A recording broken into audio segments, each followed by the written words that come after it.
This is not done.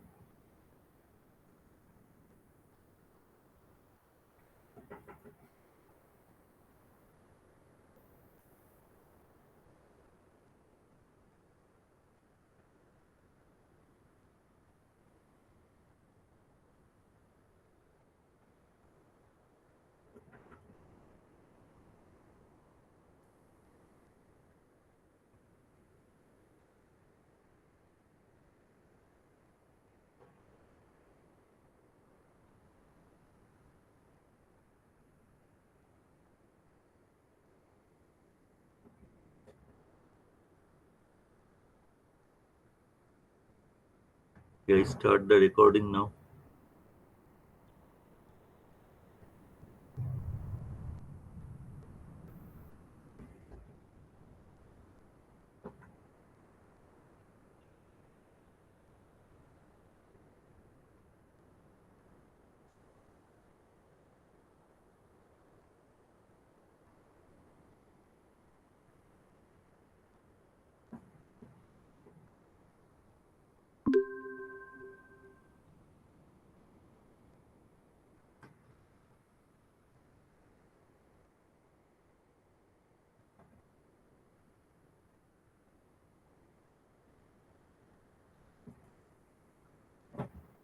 Just let me know if the document is visible or not.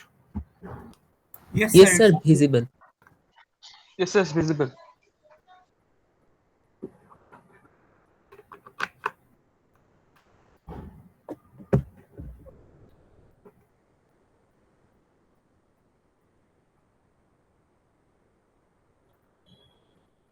Devanik Borua, you were absent last day.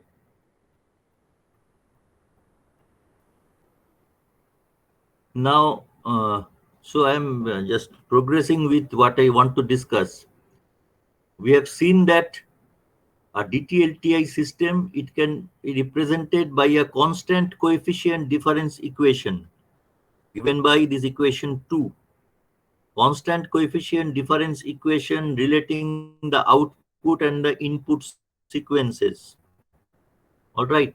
So that is the form. Alpha i's and beta i's, these are constants. Capital N is the order of the system. Capital A is not equal to 0. You can express this equation 2 how? On the left hand side, you will have all these terms. Just keep the term corresponding to uh, I equal to 0, corresponding to I equal to 0 on the left hand side. So what is the term that I'm trying to keep on the left hand side? Alpha 0 yn. Shift all the terms in this summation to the right hand side. Then what will you have? Alpha 0 yn will be given by this summation I equal to 0 to m beta I xn minus I minus alpha I yn minus I equal to 1 to capital N. Here I is 1 to capital N. All right. Now, by cross multiplying, you get this expression for yn. So it directly expresses the output at instant n in terms of current and previous values of input and previous values of output samples. All right. Current input, between the input at the current sampling instant, and also the inputs, the previous input samples, together with the already computed output samples, some of the already computed output samples. All right. This type of equation is known as recursive equation. We'll discuss that in details.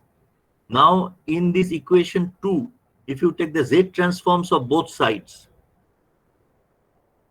this is the equation that you will get. Alpha I in place of yn minus I, if you take the Z transform, you will have here Z to the power minus I yz. Here on the right hand side, you will have beta I times Z to the power minus I into xz. Therefore, you will get this equation.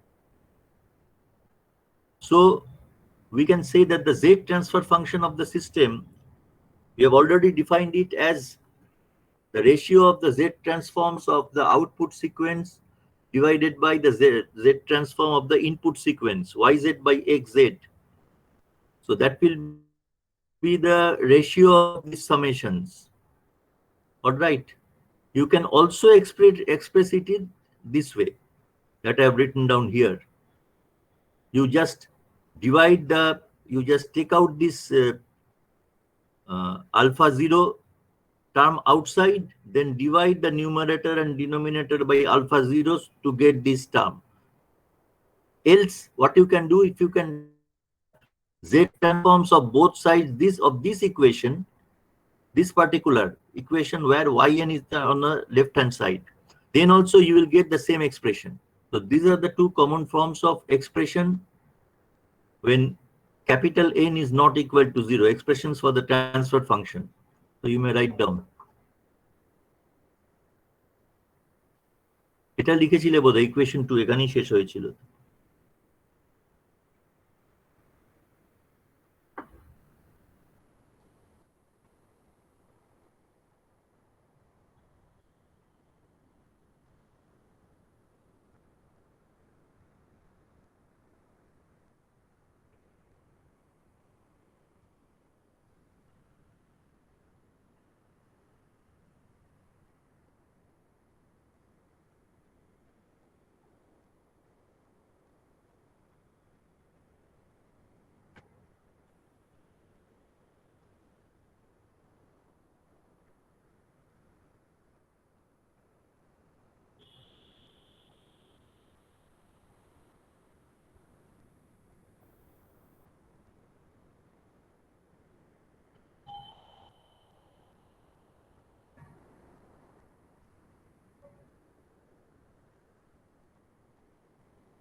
This expression for GZ, that is equation 3.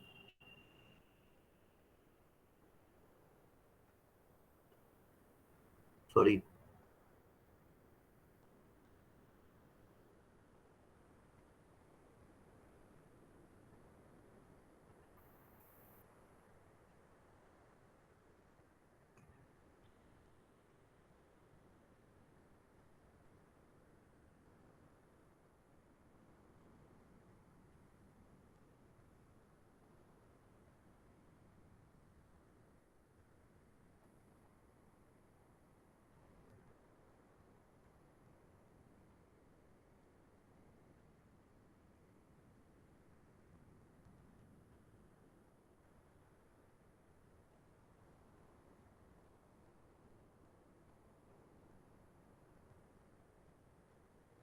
Next topic is properties of discrete time convolution and interconnection of linear time invariant systems.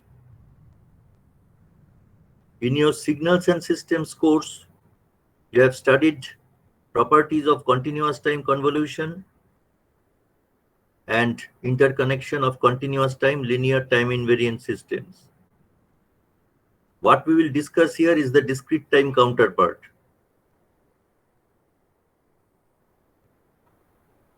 So the systems that we will consider, they are obviously discrete time LTI systems.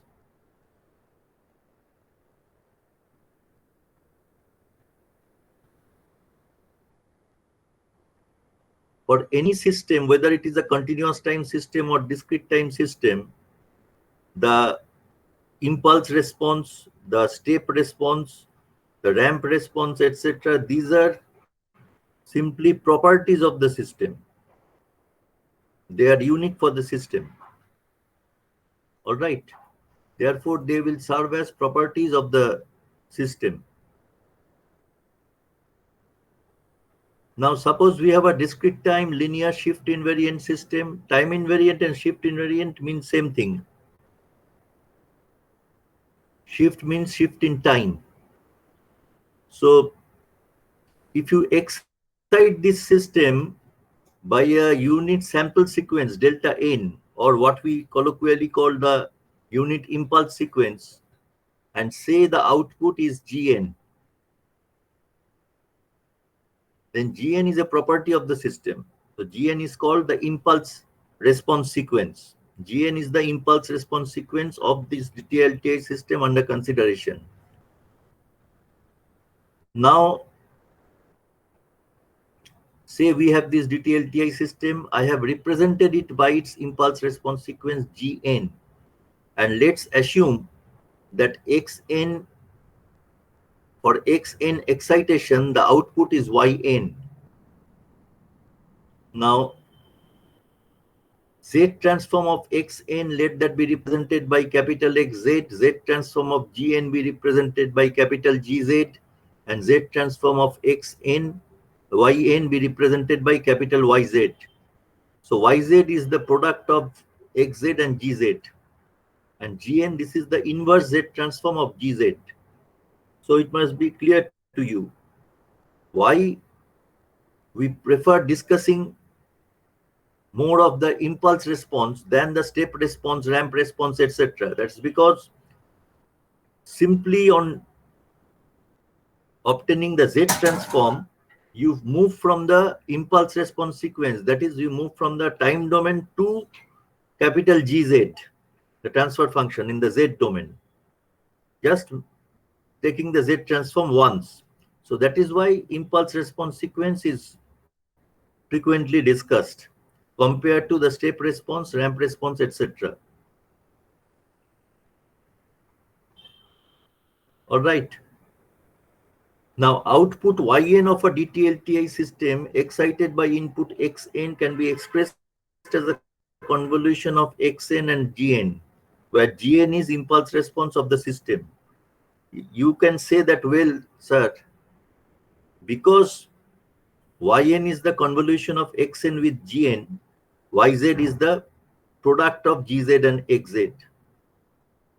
All right. Or you can say that, well, sir, because we define the transfer function Gz as the ratio of Yz by Xz. Therefore, Yz is Gz into Xz, and consequently, Yn is the convolution of Xn and Gn. But I prefer to start from the first principles. See, consider a sequence Xn that serves as the excitation to the system. So Xn, you know, this is how Xn can be one way of representing a sequence, a uniformly sampled signal or the sequence. X0, so that sample corresponds to n equal to 0. Sample at n equal to 1 is x1, that at n equal to 2 is x2, etc. On this side, x minus 1, x minus 2, x minus 3, etc. Xn, its expression can also be written in this way. X0 delta n. plus x1 delta n minus 1. What is x0 delta n? Forget about the other terms. x0 delta n is a single sample at n equal to 0, isn't it? That is x0 delta n. Once you have selected the input, that this will be the input with which we will be exciting the system, your values of x0, x1, x2, x3, and x minus 1, x minus 2, x minus 3, etc., they become fixed. So henceforth, those values can be treated as constants. So x0 delta n is simply a sample at n equal to 0 whose value is x0. Now if you just add to it x1 delta n minus 1, what is simply x1 delta n minus 1 if you treat it in an isolated manner? x1 delta n minus 1 represents an impulse located at n equal to 1 whose value is x1. So simply this vertical line, that is x1 delta n minus 1. If you add this to x0 delta n and x1 delta n minus 1, you will get two such samples. In this way, if you go on adding x2 delta n minus 2, you will get three samples. x3 delta n minus 3, you will get four samples. Or if you go on adding samples to this, considering samples to this side, n less than 0. So this is another way of representing a discrete uniformly sampled signal or a sequence in terms of the pulse sequence or the impulse sequence. All right. So if you just write down this summation in a compact form, that is the expression xm delta n minus m summated over small m equal to minus infinity to plus infinity. So it's a convolution of xn with delta n. As in the case of the continuous time impulse, here also if you just convolve a uniformly sampled signal with the discrete time unit impulse, the result will be that uniformly sampled signal itself. So xn is xn convolution delta n. Now you are exciting this system by xn. If you are exciting this system by xn, and if you just apply the property of proportionality, superposition, and time invariance, what will you get? Corresponding to delta n, the output is gn. Corresponding to delta n minus m, because of time invariance, the output will be gn minus m. Corresponding to xm delta n minus m proportionality, the output will be xm gn minus m. Corresponding to xk delta n minus k plus xm delta n minus m, the output will be xk gn minus k plus xm gn minus m. Therefore, yn corresponding to that sequence xn, what will be yn? Yn will simply be given by this summation, summation over m equal to minus infinity to plus infinity, xm gn minus m. So this is a convolution summation expression. Therefore, this is the convolution of xn with gn. All right.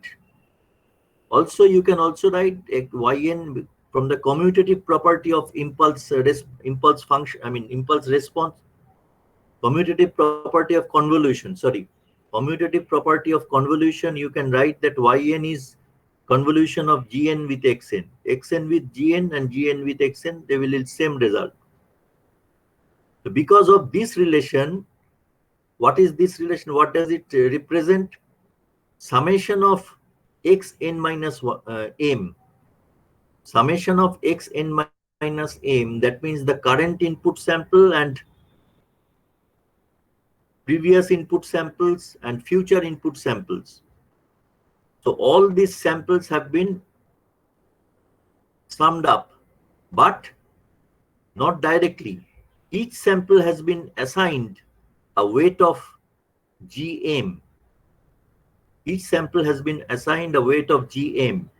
That means if it is m equal to 0, xn is assigned a weight of g0 for m equal to 3, x n minus 3, it is multiplied with a weight of g3. These weights are nothing but the impulse response samples. So because this is the way that you can have a summation representing yn, gn is also known as the weighting sequence of the system because of this reason.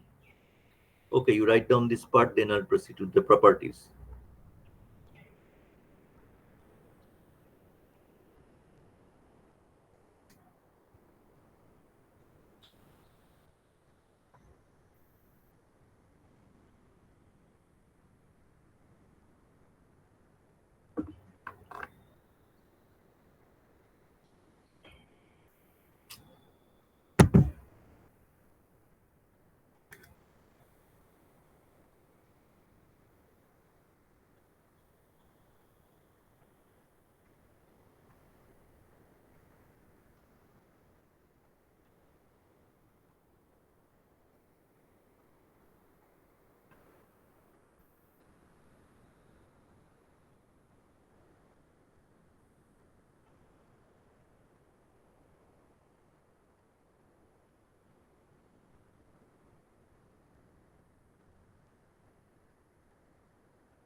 Sorry.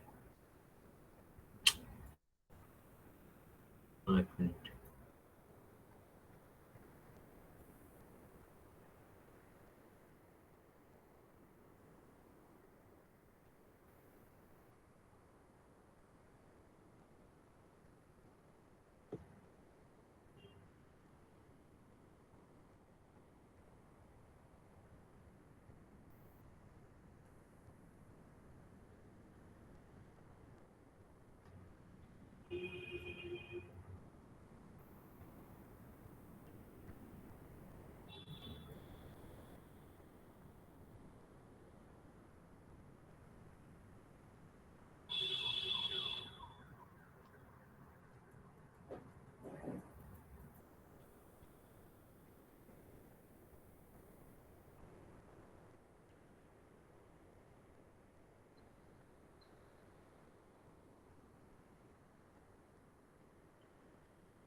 Now have a look at the property.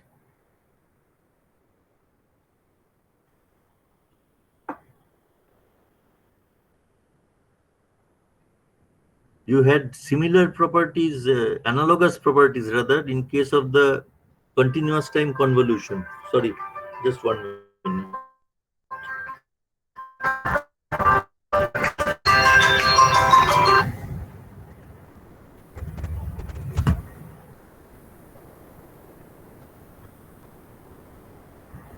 কি কোনো problem হচ্ছে নাকি?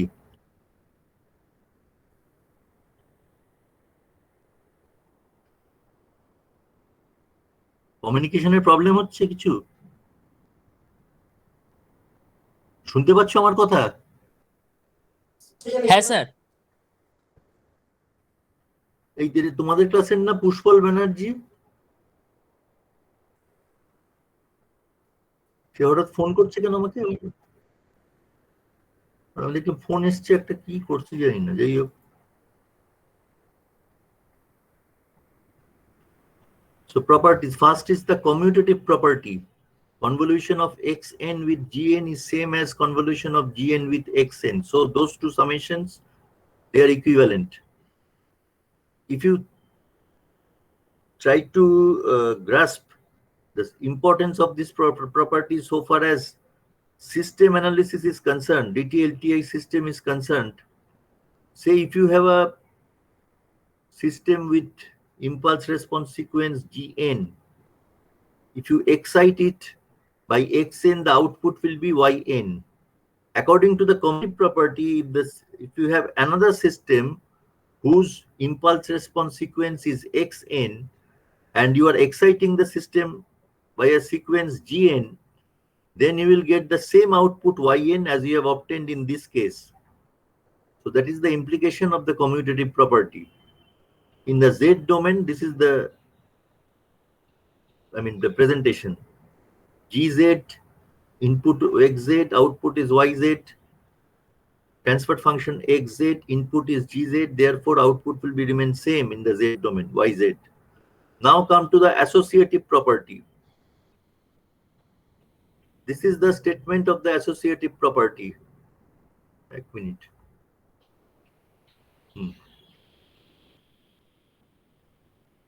associative property. So if you just concentrate on the left hand side, say the result of convolution of xn with g1n, let that be represented by y1n. So the left hand side is convolution of y1n with g2n. All right. So that should be equal to the right hand side. Now suppose convolution of y1n with g2n, if that is yn, if we represent that by yn, so y1n convolution of g2n, which is equal to xn convolution of g1n convolution of g2n with that result. So let that be represented by yn. According to this property, the right hand side also should be yn. What is the right hand side? Say convolution of g1n with g2n, let that be represented by gn. So the right hand side is xn convolution gn. That means from system point of view, this is the situation. As I have stated, say we have a system, DTL-TI system with impulse response sequence G1n, and you excite this sequence by xn, the output is y1n.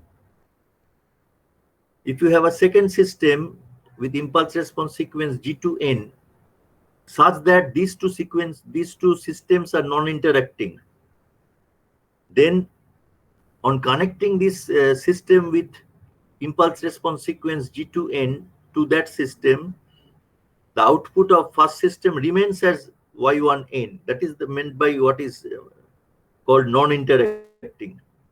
Then the output will be yn.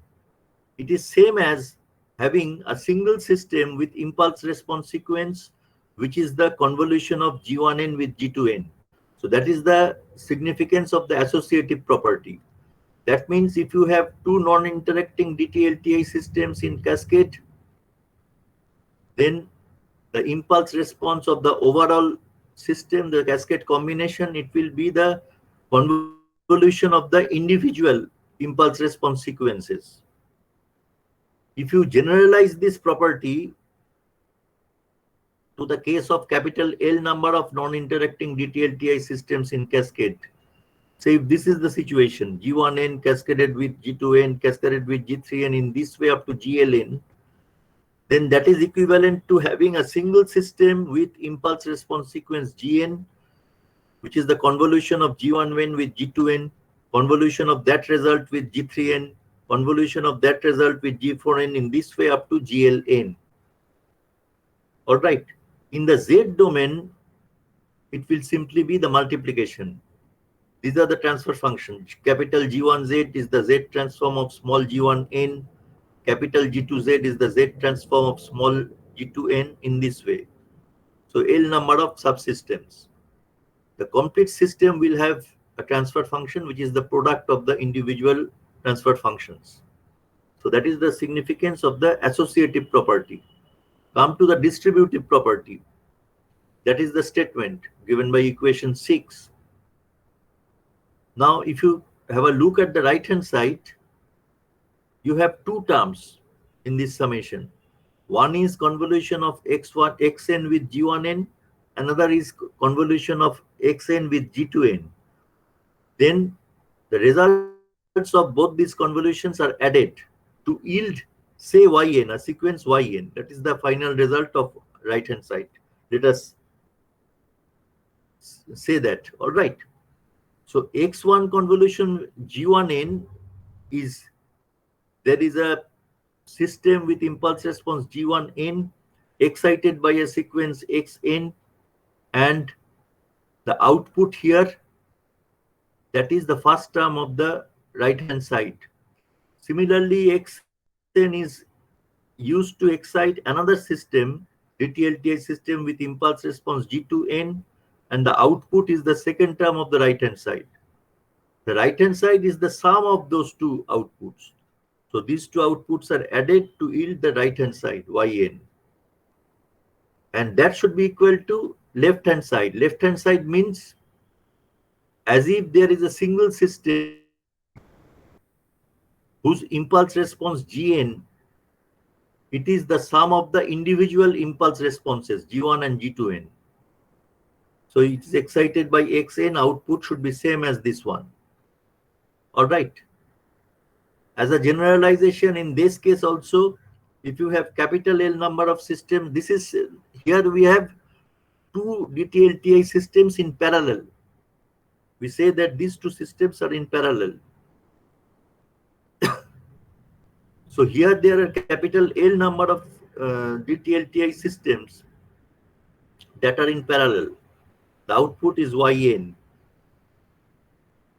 The meaning of the term parallel is, by now it's clear to you. They are excited by the same sequence and their outputs are added to generate the final output. So if this is the nature, then the complete system, the impulse response of the complete system, the system as a whole, that will be the sum of the impulse responses of the individual subsystems. So Gn, the overall system impulse response will be G1n plus G2n plus G3n in this way up to GLN.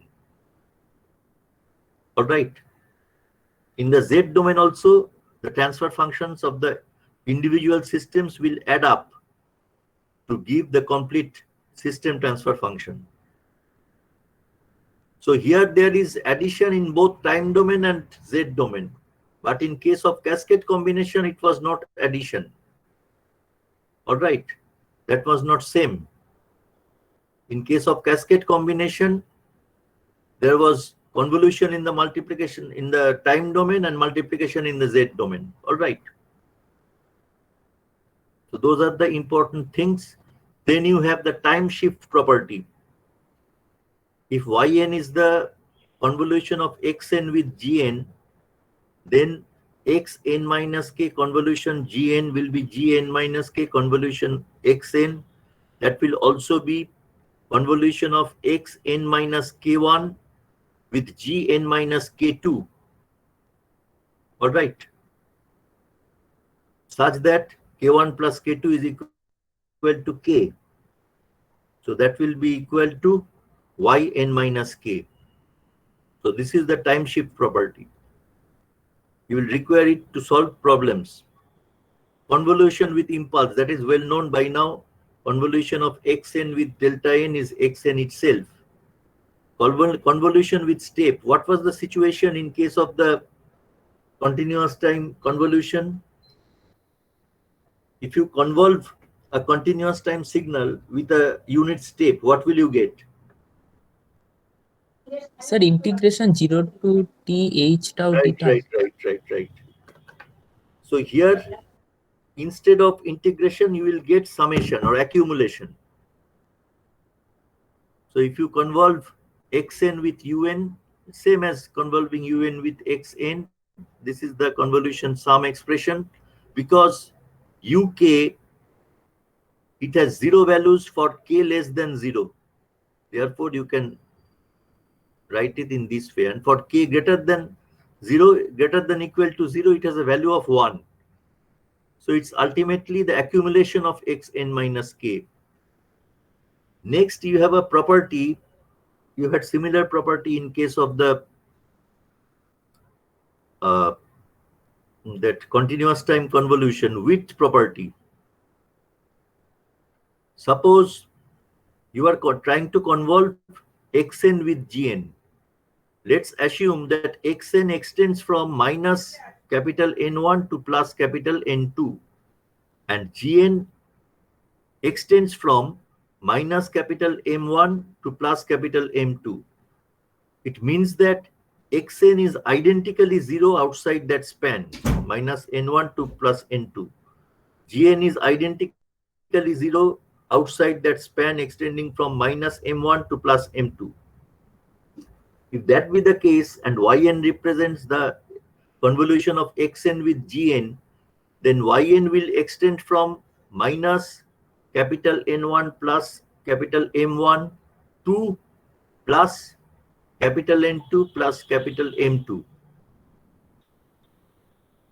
Therefore,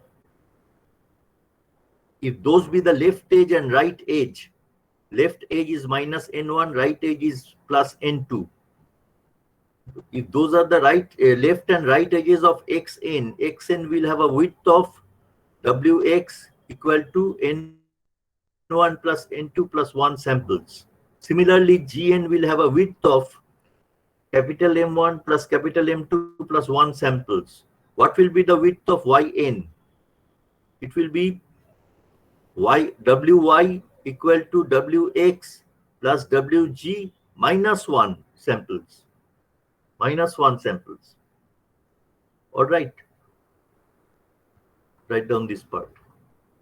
Those last part with property, that will be useful if you in solving the when you are trying to find out the convolution in practice.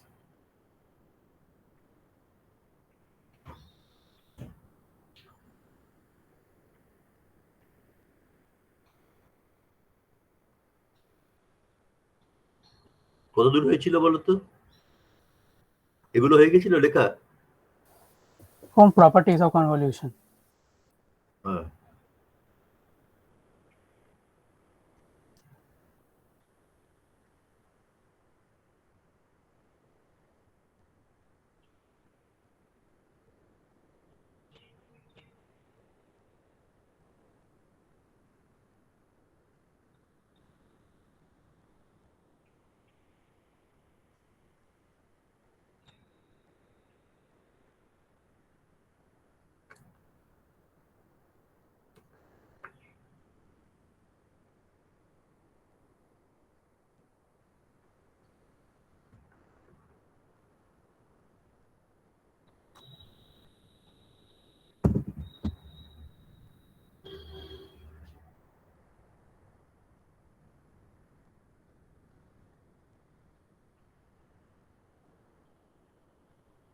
Sir, please scroll down.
Can you scroll up a little?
It's a distributive property.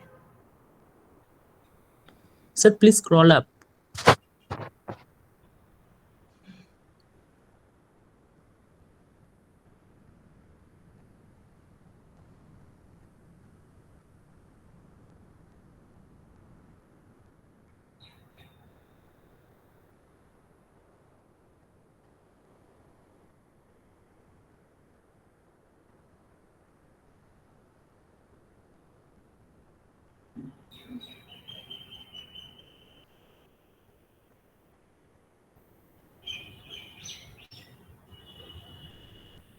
Okay, sir.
Sir, please scroll up.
For the cascade combination, I have written non-interacting systems Truly speaking, this term is more relevant in case of continuous time LTI systems. Say if the subsystems are, just as an example, if the subsystems are, in case of continuous time LTI systems, they are electrical systems, say electrical networks. It may happen that on connecting an electrical network in cascade with another, the output that was present, the open circuit output of the first network, that may change. The output will not be the open circuit output due to the loading effect of the second network.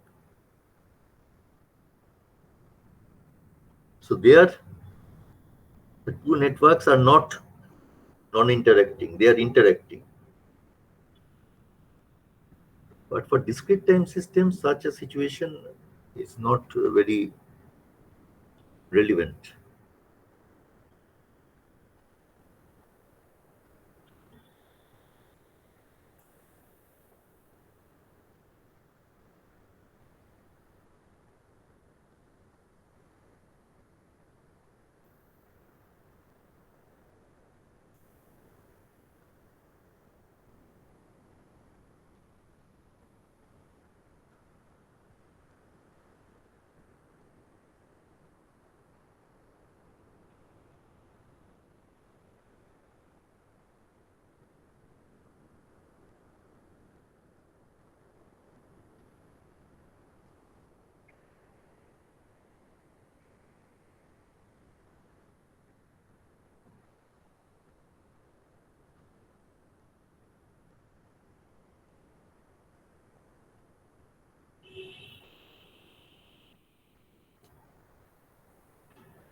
So that is in the time domain, and there is also addition in the Z domain, both in time domain and Z domain, in case of parallel combination.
Now have a look at a numerical problem.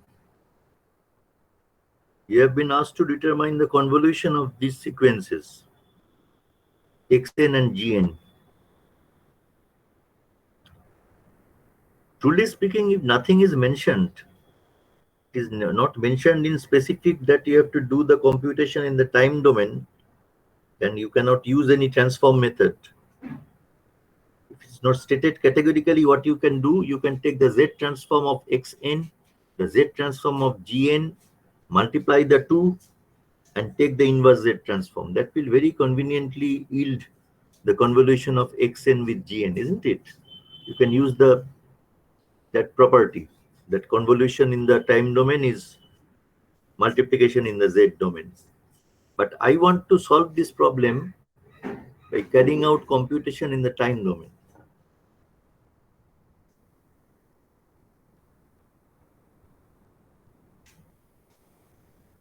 Convolution in the time domain can be done in different convenient manner. What I'm showing here is something of a table form.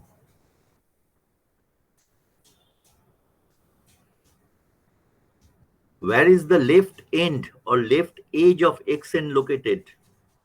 At small n equal to -1, -2, -3. Left end of gn is at -1, -2, -3, n equal to -3. And right end of xn is n equal to 2. Right end of gn is n equal to 3. Okay. Note down these sequences, then I'll show you the table.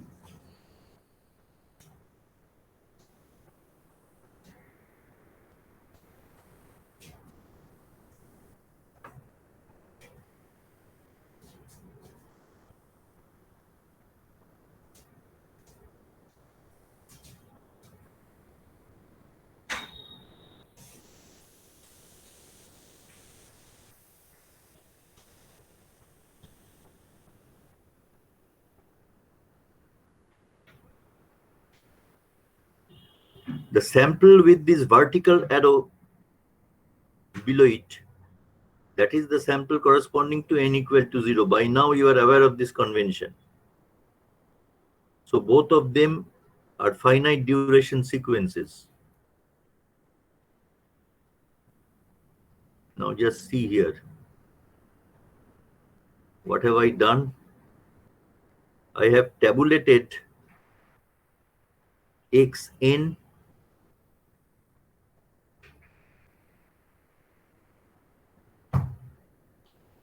So just see, these are the different values of xn. 1, 3, -4, -2, 8, -1. 1, 3, -4, -2, 8, -1. So those are tabulated in this direction. And the samples of gn, 2, 8, 6, -5, -2, 7, 3. They are tabulated in the direction of this column. All right. What is the next duty? You fill up these boxes. So what is the entry here? What should be the entry there? 1 into 2, that gives you 2. Here you should have 3 into 2, gives you 6. -4 into 2 gives you -8. In this way up to -1 into 2 gives you -2. Come down here. 1 into 8 gives you 8. 3 into 8 gives you 24. -4 into 8 gives you -32. In this way, you fill up all these boxes. There is a definite reason why I have used different colors. After you fill up these boxes, what's your duty? Just to add the different entries appearing along a diagonal. So what will be the first term? 2. What will be the second term? The first term of the convolution will be 2. Second term of the convolution will be 14.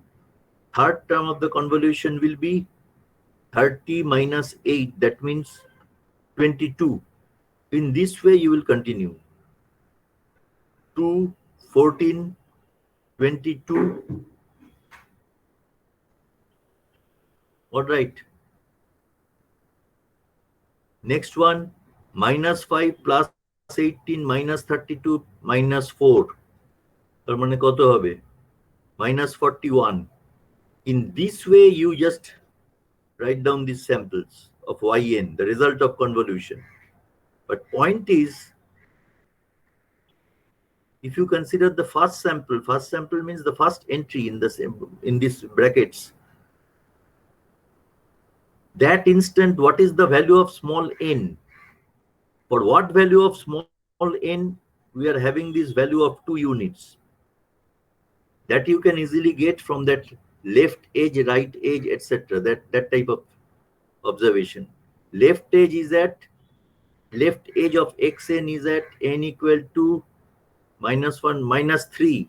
Left edge of gn is at n equal to -3. So left edge of, what will be the left edge of yn? -6. -6. So that one will correspond to n equal to -6. So this is -5. This is n equal to -4, -3, -2, -1, 0. And in this direction, 1, 2, 3, 4, n equal to 5. Is it in agreement? 1, 2, and here 1, 2, 3. 3 plus 2, 5. So in that way, you can solve this problem. All right. So write down this thing that you have written down. Okay. Now the solution.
The logic in filling up these boxes is that in the convolution summation, that summation should include, from the expression it's clear, it will have to include all possible products of different pairs of the sequence X, samples of the sequence xn and gn. Every sample of xn is to be multiplied with every sample of gn. So that's why this is the way in which the box is filled up.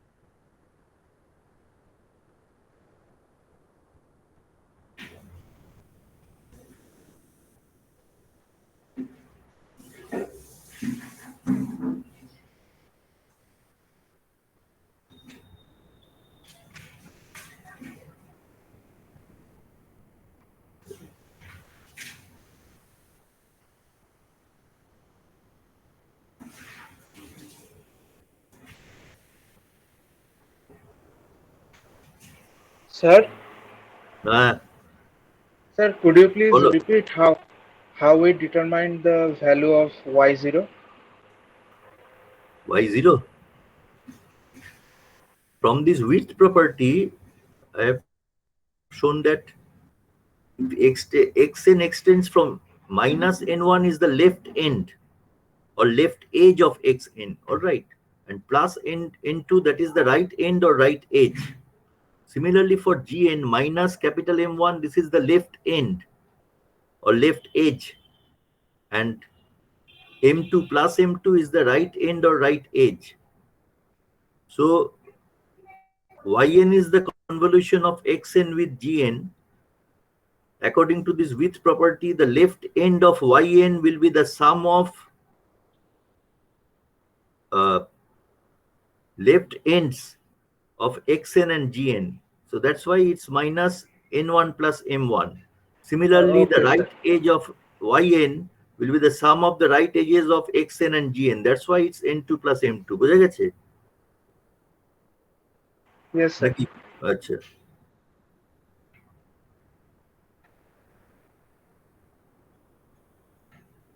Sir এখানে তো মানে আপনি different colour দিয়ে দেখিয়েছেন, এক্সামে এটা মানে কি করে লিখবো এখানে, মানে কি ল্যাঙ্গুয়েজ? অ্যাকচুয়ালি যদি এইগুলো একটু স্পেস দিয়ে লেখো না, আর এইদিকেও একটু স্পেস দাও, তখন এই একটা করে ডায়াগোনালি একটা দাগ টেনে টেনে এটা বার করতে হবে। আচ্ছা স্যার।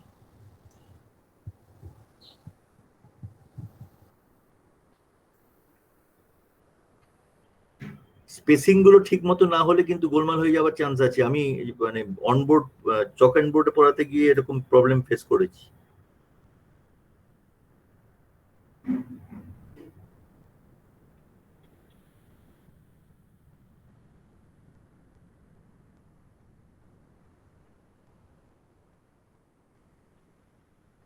মানে 2-এর পরে একটা এরকম ডায়াগোনাল দাগ টানবে, 8 আর 6-এর পরে একটা ডায়াগোনাল টানবে এরকম ভাবে, ওকে স্যার। এরকম করতে করতে যাবে।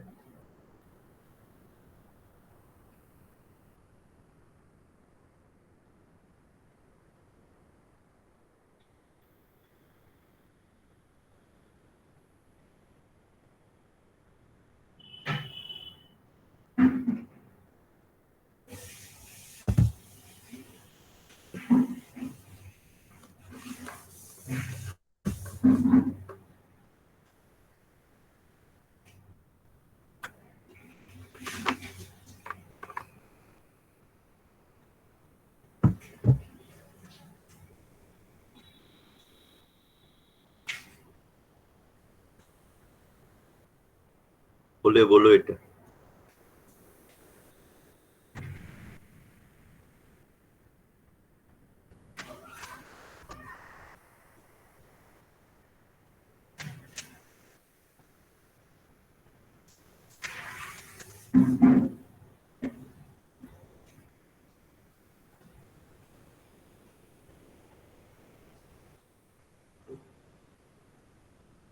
ক্রস চেক করে দেখেও নিও এটা ঠিক আছে নাকি।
আমি প্রেজেন্টেশনের জন্য দেখলাম রং দিয়ে ডিফারেন্সিয়েট করাটাই সহজ, এই জন্য এইভাবে করেছি।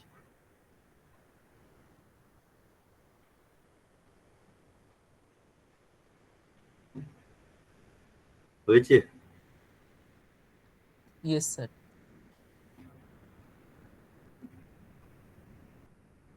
With this problem, I'll just conclude today. Now here I have a doubt that whether there is some mistake or not in the solution of this problem. Anyway, I'm just proceeding with the problem. First, don't write. Try to check whether the solution is correct or not. I have given you two sequences. Xn is 0.5 to the power n un minus 2 and hn is 0.7 to the power n un minus 1. All right, so both are causal sequences. So yn is convolution of xn with hn or convolution of hn with xn, same thing. Now I have started from the basic expression for the convolution, xk hn minus k. So I have substituted here the expressions for xk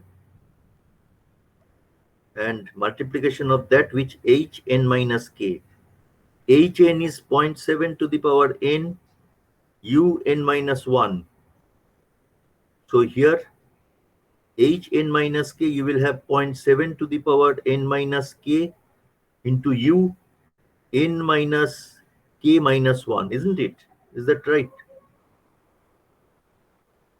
Next, just observe that because uk minus 2, it will have zero values. uk minus 2, it will have zero values for k less than 2, isn't it? When k minus 2 is negative, uk minus 2 will be 0. So uk minus 2 will have zero values for k less than 2. Therefore, this summation should extend from k equal to 2. It should start from k equal to 2. Not only that, here you have this term un minus k minus 1. So for k greater than n minus 1, k greater than n minus 1 means this time index, this value becomes negative, isn't it? So for that, this un minus k minus 1 will be 0. Therefore, the summation starts from k equal to 2 to n minus 1, extends up to n minus 1. So over that span, both of these step sequences, they have value of 1. So you have here 0.5 to the power k, 0.7 to the power n minus k. All right, I have taken out the term 0.7 to the power n. So here you have 0.5 to the power k into 0.7 to the power minus k. 0.7 to the power n has been taken out. So that summation, it can be written as 0.5 by 0.7 raised to the power k, isn't it? 0.5 by 0.7 raised to the power k. So that is a geometric progression. So you will have here was the first term, isn't it? What is the first term? 0.5 by 0.7 squared. Then you may have 1 minus 0.5 by 0.7 to the power n minus 2. How many terms are there? N minus 2, isn't it? If it started from k equal to 1, there would have been n minus 1 terms. Now it starts from k equal to 2, so there are n minus 2 terms. So this is n minus 2. And below you have 1 minus, here there is a mistake, it will be 0.5. 0.5 has not been written, just let me check whether I can change it or not.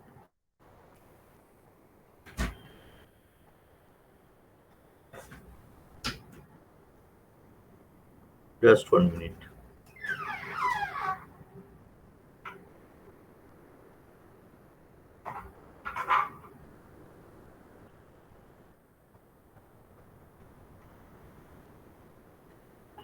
This is 0.5. You have here 0.5 again. You have 0.5. So it's all right.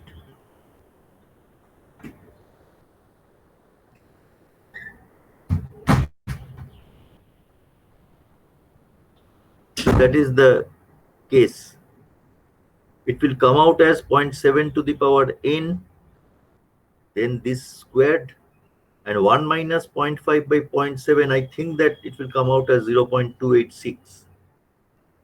1 minus 0.5 by 0.7 raised to the power n minus 2. Now, if you just simplify it further, you will get this expression. And this constant part, it is around 10.7, I believe. So if you are satisfied, then write this down. Now, that is how we obtained the thing. Now, left edge of xn is n equal to 2, and left edge of hn is n equal to 1. Therefore, left edge on yn should be n equal to 3. So we have to multiply it with un minus 3. So that's why that is the final expression, apparently. Logic গুলো কি ঠিক আছে আমি যেটা বললাম? Yes, sir.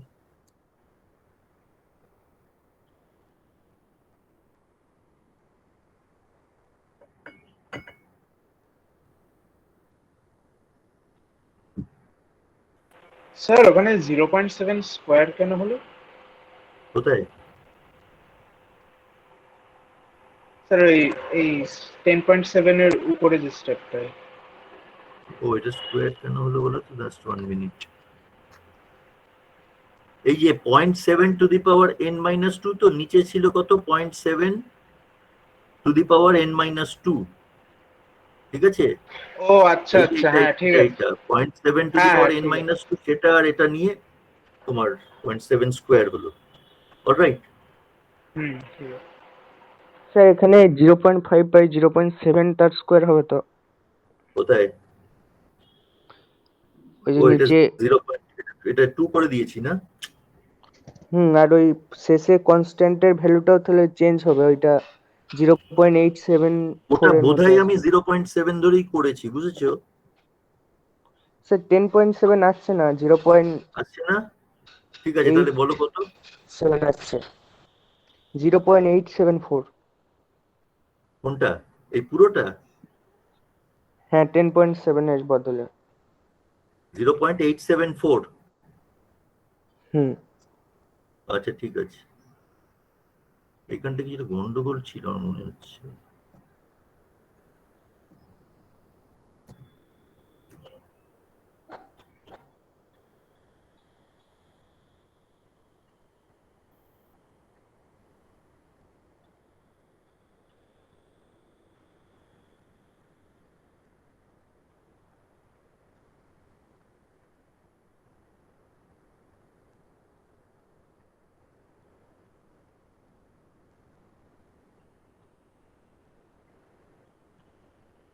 One minus 0.5 by 0.7, এটা 0.286 আসছে তো? হ্যাঁ ঠিক আছে, লেখো প্রথম থেকে।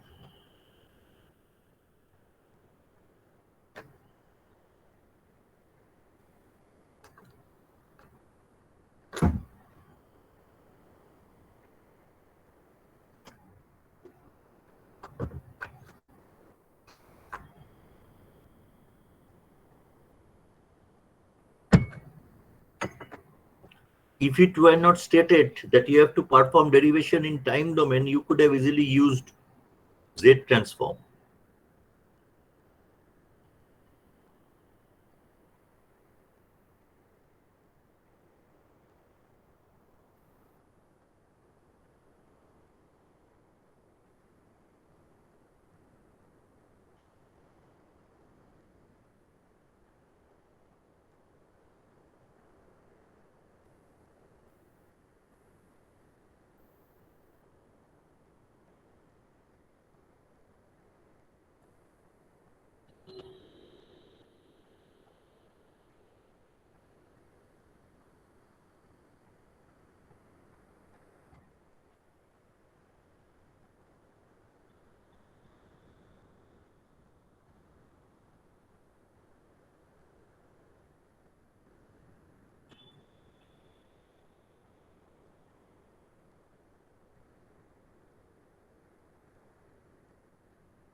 So tomorrow I'll move on with causality and stability of DTLTI systems.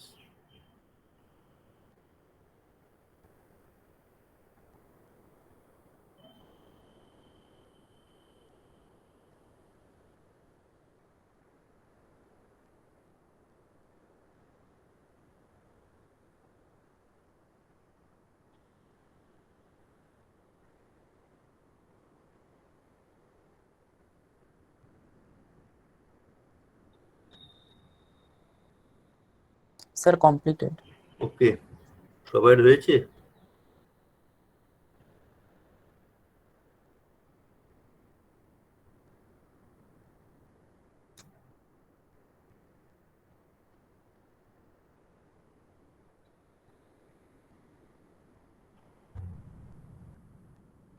বলে বলো।